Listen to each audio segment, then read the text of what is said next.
매일매일 삶 속에서 하나님께 찬양으로 전진하시는 여러분들의 삶이 되시길 바랍니다. 우리 옆 사람들과 이렇게 인사합시다. 하나님이 우리와 함께 하십니다.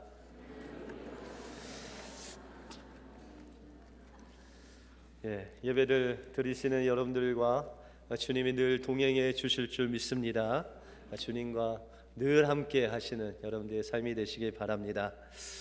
28살의 나이로 1964년에 콩고 내란 때 선교를 하다가 순교하신 빌 맥체니스라는 선교사님이 계십니다. 불행하게도 그가 선교사로 파송을 받는 그날에 낭독했던 그 시는 그의 시신이 미국으로 돌아오는 그날 또한 그 시가 낭독되었습니다. 그 시를 여러분들에게 좀 소개하려고 합니다. 제목은 나의 선택이라는 시입니다. 아침 8시 나는 햄과 계란으로 마련된 아침 식사를 하고 싶습니다. 1시가 되면 잘 구운 스테이크를 먹고 그리고 일과가 마친 후에는 상드리에 아래서 저녁을 먹고 싶습니다. 방마다 전화가 있고 부드러운 카펫이 깔려있는 마루와 예쁜 커튼으로 꾸며진 문에 있는 그런 현대적인 집에서 살고 싶습니다. 나는 또 최신 유행의 조끼, 정장이 가득한 깔끔하고 멋있는 최고급 옷장을 갖고 싶습니다. 하나님, 왜 크리스천이 이런 최고급을 가질 수 없습니까? 그러나 그때 나는 기억합니다. 한 조각의 음식도 없이 주님은 40주야를 홀로 금식하셨습니다. 멸시당하시고 거절당하신 채 그분은 그 길을 묵묵히 가셨습니다. 성전의 휘장이 찢어질 때까지 그분은 그 길을 멈추지 아니하셨습니다. 마지막엔 하나님에게까지 버림을 당한 자가 되었습니다. 나는 그분이 지새운 그 수많은 밤들을 잊을 수가 없습니다. 그래서 그분이 가신 그 길을 따라가고자 합니다. 나의 이 선택은 내가 가지고 싶었던 이 많은 것들에 대한 포기라는 것을 나는 잘 알고 있습니다. 그가 콩고에 내란이 있을 때 도망할 수 있었습니다. 그러나 그는 영적인 형제를 그냥 두고 갈 수가 없어서 그는 그의 생명을 포기하고 그곳에 남아 있음으로 인해서 그는 순교자가 되었습니다.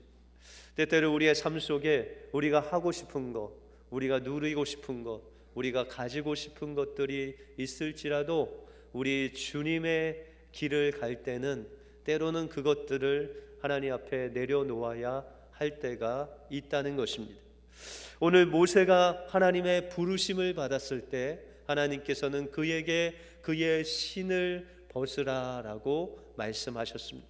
다시 말해서 자신의 것들을 주님을 위하여 내려놓고 주님을 따르라라고 그렇게 말씀하셨습니다. 오늘 본문을 통해서 하나님이 언제 우리를 부르시고 또한 하나님의 부르심 앞에 우리는 어떻게 순종해야 되는지를 오늘 본문을 통해서 살펴보겠습니다. 먼저 하나님은 우리가 인간적으로 욕심을 다 내려놨을 때 우리를 부르신다라고 말씀하고 있습니다. 우리가 모세의 인생을 보면 세 가지 시기로 우리는 구분할 수 있습니다. 그가 40세까지는 그 애굽의 왕의 양자로서 사는 삶을 살았습니다. 두 번째 시기는 그는 도망자로서 또한 목동으로 광야에서 40년을 지냈습니다. 그리고 마지막 40년은 하나님께서 부르시고 인도하셔서 이스라엘의 지도자로 그 40년을 하나님과 동행하는 삶을 살게 됩니다.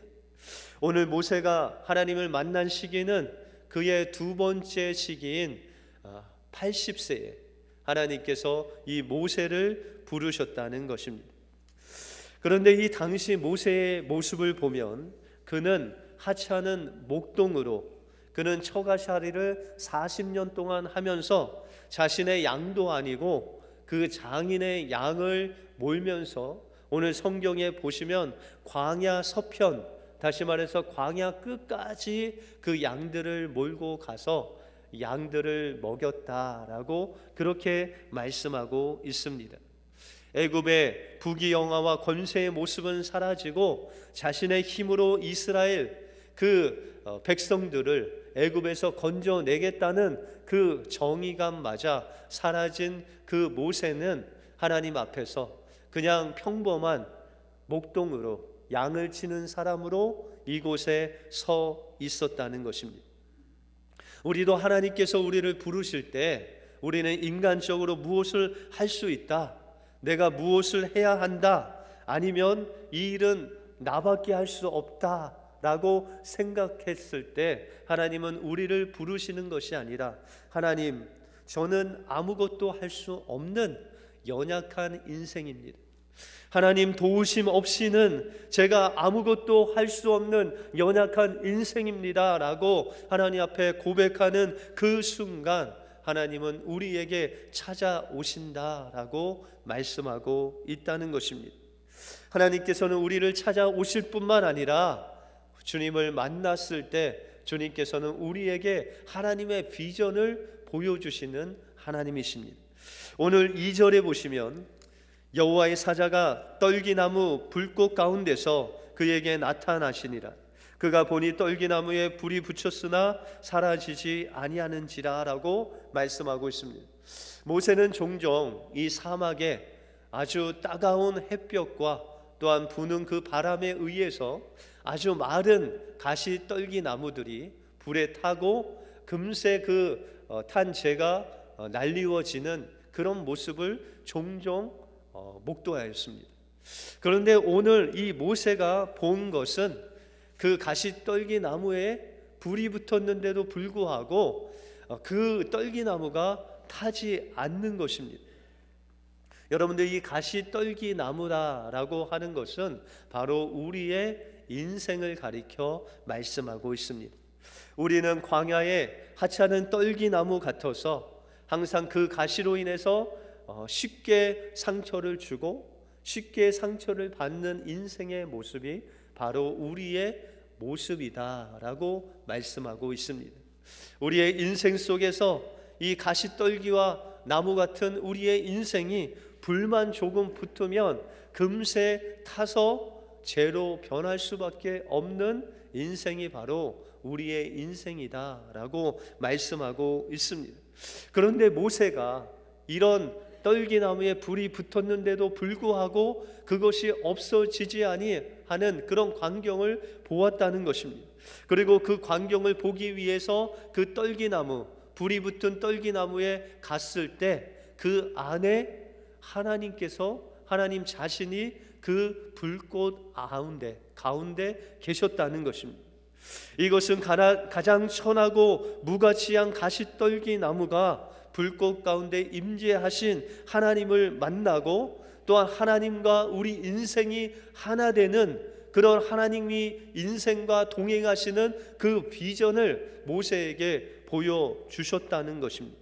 이런 엄청난 광경을 보고 더 가까이 가서 그것을 보려고 했을 때 5절에 보시면 하나님은 이리로 가까이 하지 말라, 너희 선 곳은 거룩한 땅이니 내 발에서 신을 벗으라 라고 그렇게 말씀하고 있습니다.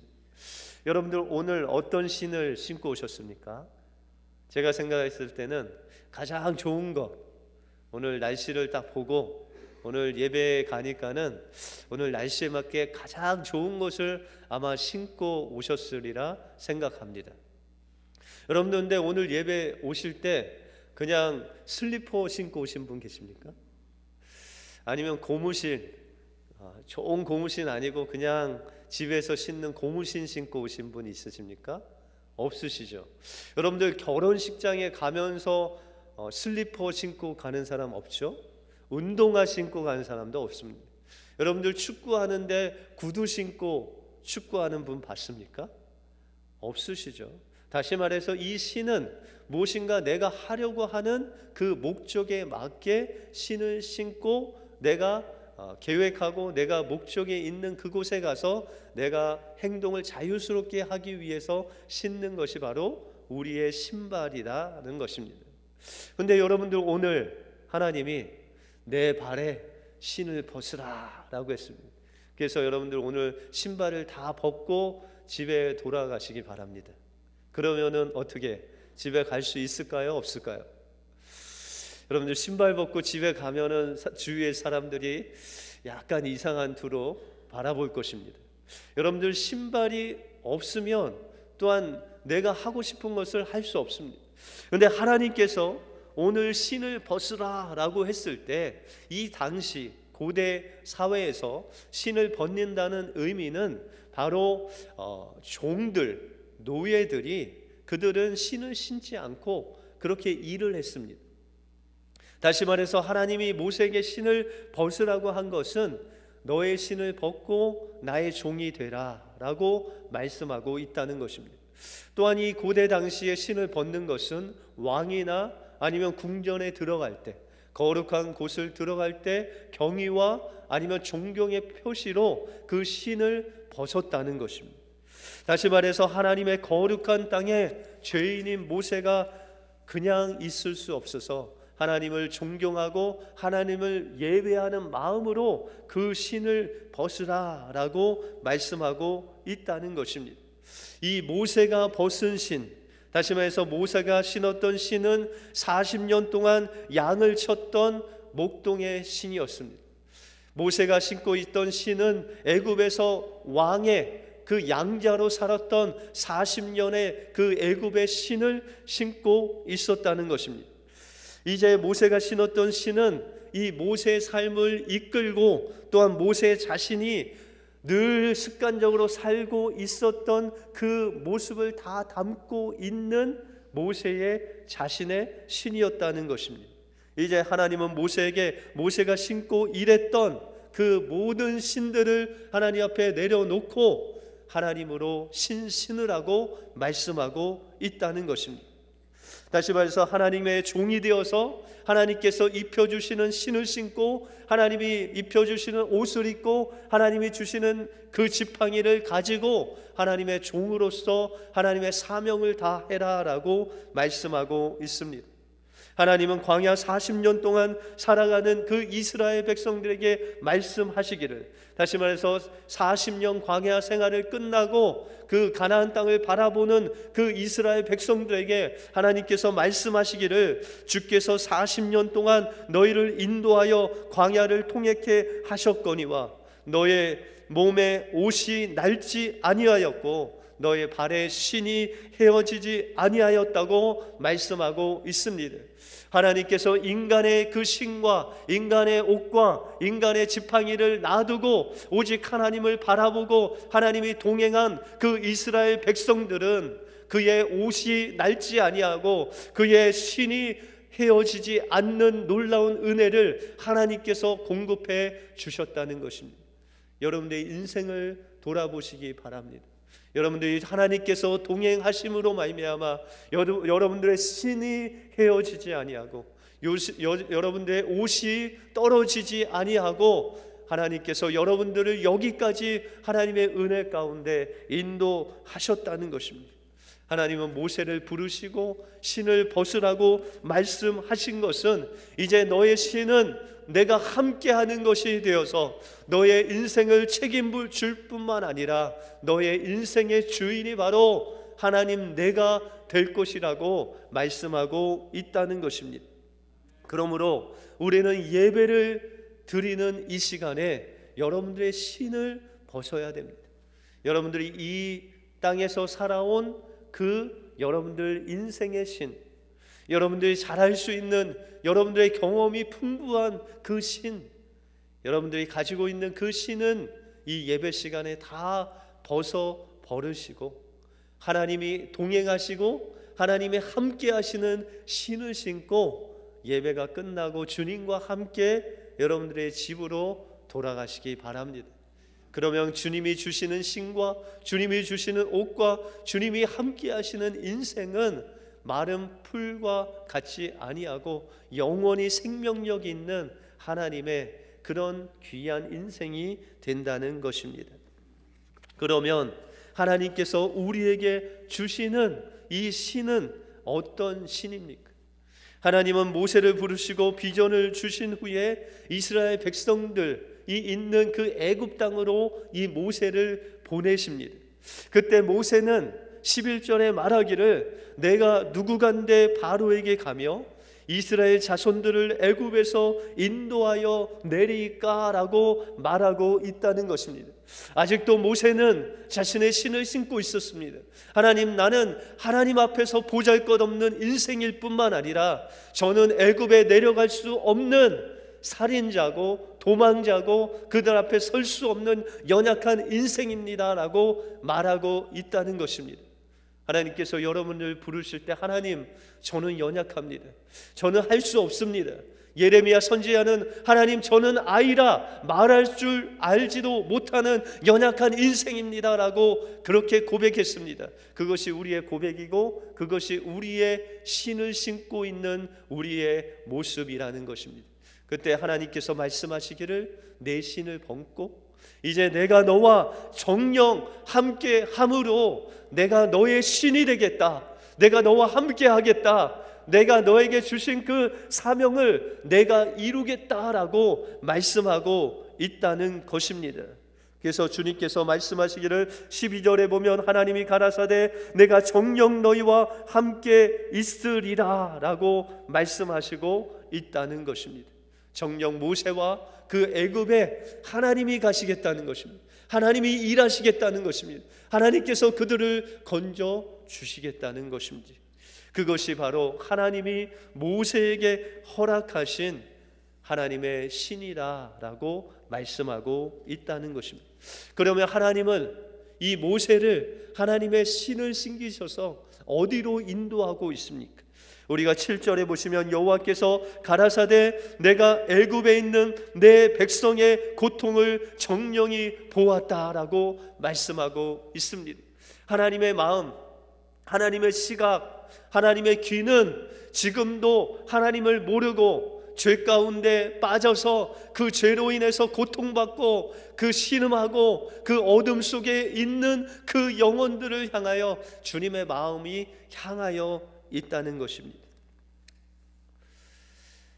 지난주에 니카라과에 16명의 단기 선교팀이 이제 니카라과를 갔다 왔습니다. 저도 그곳에 동행하면서 하나님께서 저에게 어떤 사역을 맡기실까라고 그렇게 생각했습니다. 그런데 이제 우리가 그곳에 갈 때 기도하고 전도하는 사역이 저한테 떨어졌습니다. 그래서 이 기도 사역과 전도 사역을 어떻게 할까라고 생각했는데 이제 안경 사역팀이 사역하고 BBS 사역팀이 사역하는데 기도 사역 자리가 없는 겁니다. 그래서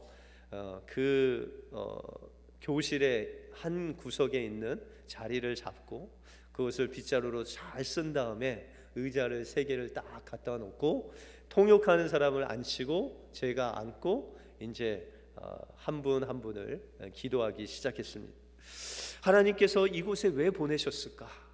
하나님께서는 우리 단기 선교팀을 우리 은혜교회 모든 성도가 기도하며 후원하면서 왜 이곳에 보내셨는지 처음에는 구체적으로 알 수 없었습니다.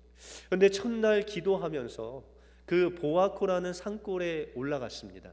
한 3시간이 걸려서 그곳에 갔는데 그곳에 거의 차가 가는데 이 돌길이라 거의 울퉁불퉁한 길로 계속 올라갔습니다. 그런데 기도 사역을 하고 있는데 그 보아코에 사는 사람들의 기도 제목이 거의 10이면 5명이 자신의 발목이 아프고 무릎이 아프다는 거예요. 처음에는 왜 이분들이 이렇게 발목이 아프고 무릎이 아플까라고 생각했는데 하나님이 지혜를 주셨습니다. 그들의 발을 보니까 어떤 사람은 구두를 신고 다니더라고요. 그 돌길을. 어떤 사람은 슬리퍼를 신고 다니고 어떤 아이는 맨발로 그 돌짝밭을 그냥 돌길을 다니는 거예요. 그러니 당연히 발목이 나가고 무릎이 나가죠. 그렇죠? 그래서 그들 위해서 간절히 기도했습니다. 둘째 날은 그 산골에 올라가지 않고 도시에 있는 교회로 갔습니다. 그 교회에 가서 기도를 하는데 이제 기도 제목이 바뀌는 것입니다.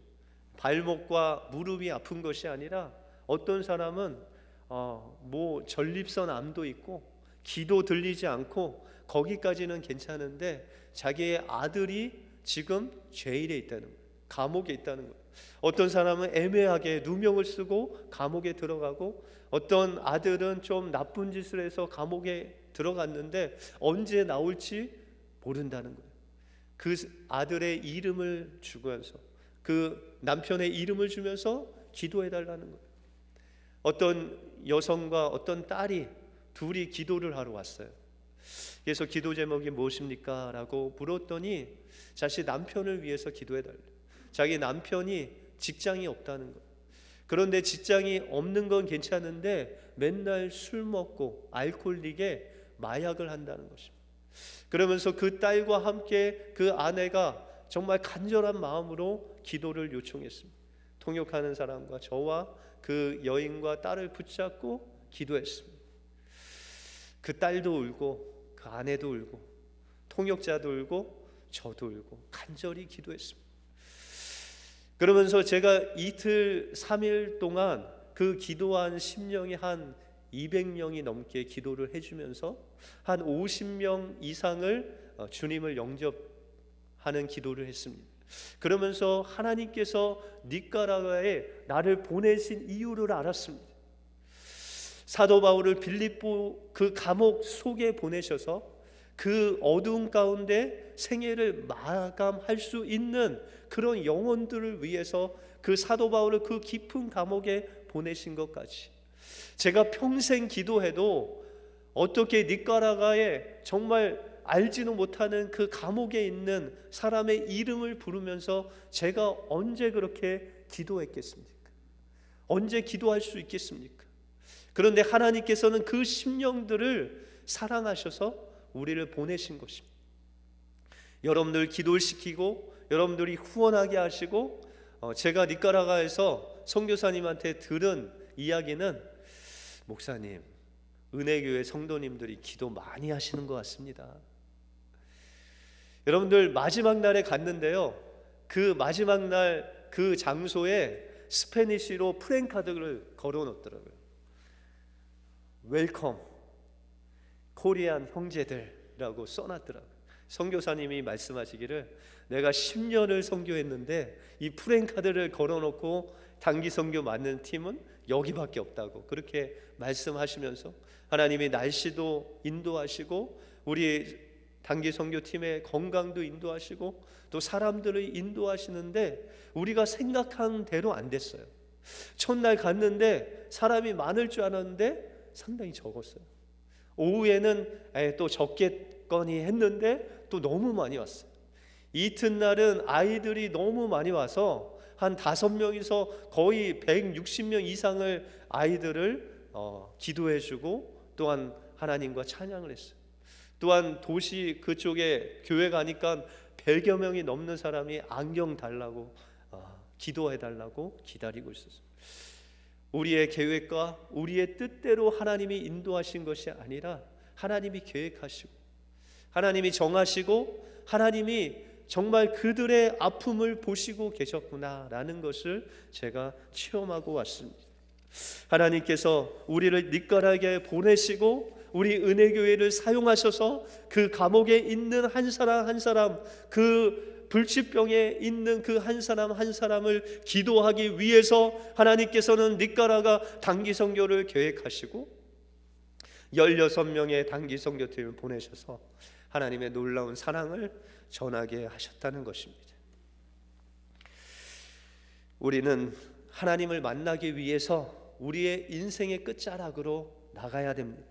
그곳이 여러분들의 직장이 될 수도 있고 여러분들의 가정이 될 수도 있고 하나님이 원하시는, 하나님이 만나게 하시는 그 영혼이 있는 그 끝자락으로 하나님을 인도하셔서 우리를 만나게 하십니다.